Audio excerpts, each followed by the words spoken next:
אהלן חברים, הרבה פעמים שאלו אותי בתגובות איך לסגור חור, פתח שנשאר מתאורה שהייתה בתקרת גבס. אז האפשרות הראשונה זה להכניס חתיכה של הניצב, לתפוס אותה עם שתי ברגים ואחר כך לקחת עיגול מגבס ולחבר אותו גם עם ברגים לניצב. כאן אני לא יכול לעשות את זה מכיוון שיש לי מעט מקום בתוך התקרה, ניצב פשוט לא נכנס. ויש לי גם בנוסף מלא פתחים כאלה.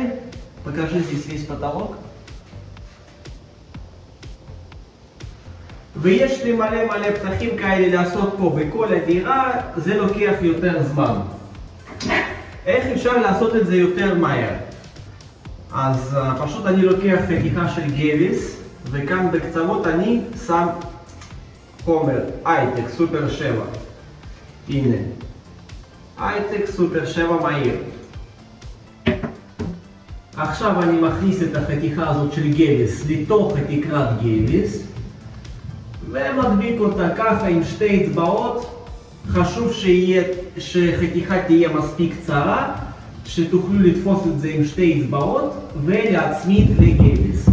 עכשיו יש נקודת הדבקה פה ופה. צריך לחכות בערך שעה וחצי עד שדבק יתפס ואנחנו נמשיך. בעצם בשיטה כזאת אפשר לסגור פתח עגול בכל גודל.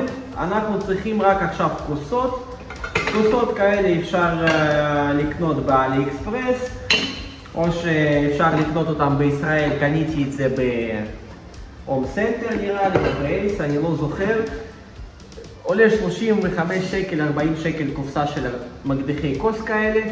עכשיו תראו, מצאתי את הכוס בגודל מתאימה לפתח שאני צריך לסגור, ועכשיו אני צריך לייצר עיגול. בעצם אני לוקח חתיכה של גבס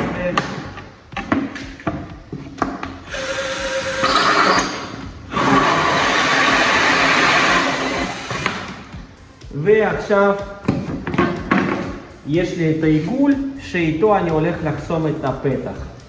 שימו לב, דבר חשוב, פה צריך לנקות את כל הפירורים של הנייר, שאחר כך לא יעשו לנו בלגן בשפכטל.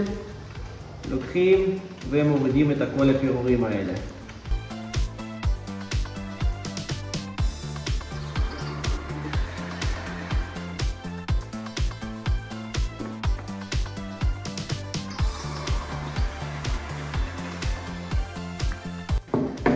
ככה חברים, תראו, אם אין לכם מבריקה סלש מקדחה עם מקדח כוס, בשביל להוציא את העיגולים, אז פשוט אתם יכולים לקחת מסור גבס רגיל ולעשות את זה עם מסור גבס. לצייר עיגול בגודל המתאים ולחתוך. אפשר לעשות את זה גם עם מסור. פשוט אני כבר אמרתי, יש לי פה מלא כאלה, אז עדיף מבריקה ומקדח כוס. חברים, אנחנו נעבור שנייה למקום אחר, כי פה זה כבר יבש.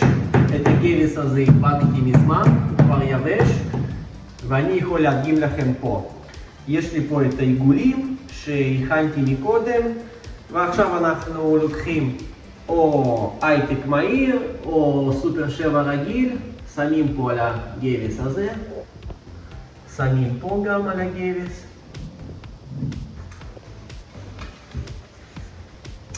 ועכשיו אנחנו מדביקים את העיגולים האלה.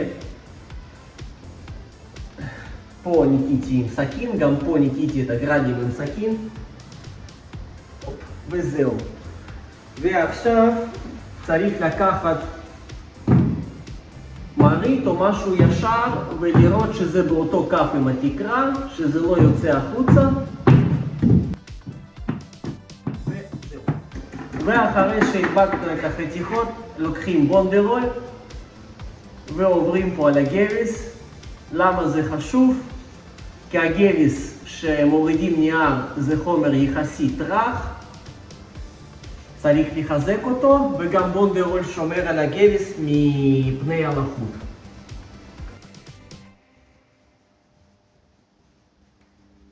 ואחרי שבונדרול מתייבש וכל הדבקים מתייבשים, אנחנו צריכים לסגור את החריץ שנשאר כאן בפתח. את החריץ הזה אני סוגר עם חומר יוניפלוט. יוניפלוט זה חומר חזק מאוד, הוא גם חזק מאוד נגד סדקים. מיועד לסגור חיבורים בלוחות גבס, לעשות תיקונים, לעשות גם החלקה, לסגור סדקים וכו'. ואת החריצים האלה סוגרים עם יוניפלוט.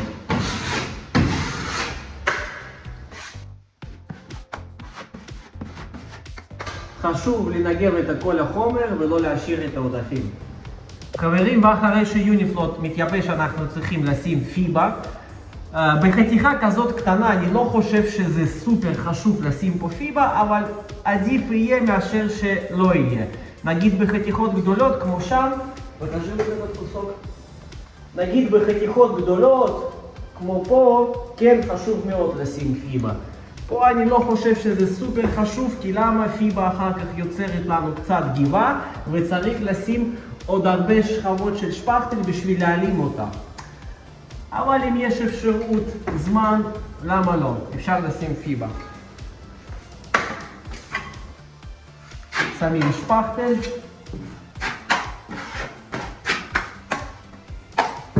וכאן אני מדביק חתיכות קטנות של פיבה.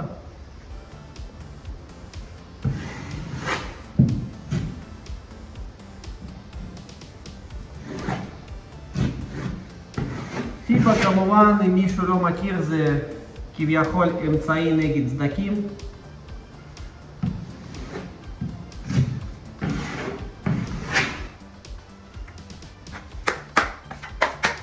להצמיד ומכסים את הפיבה בכמה שכבות שפכטל מלמעלה.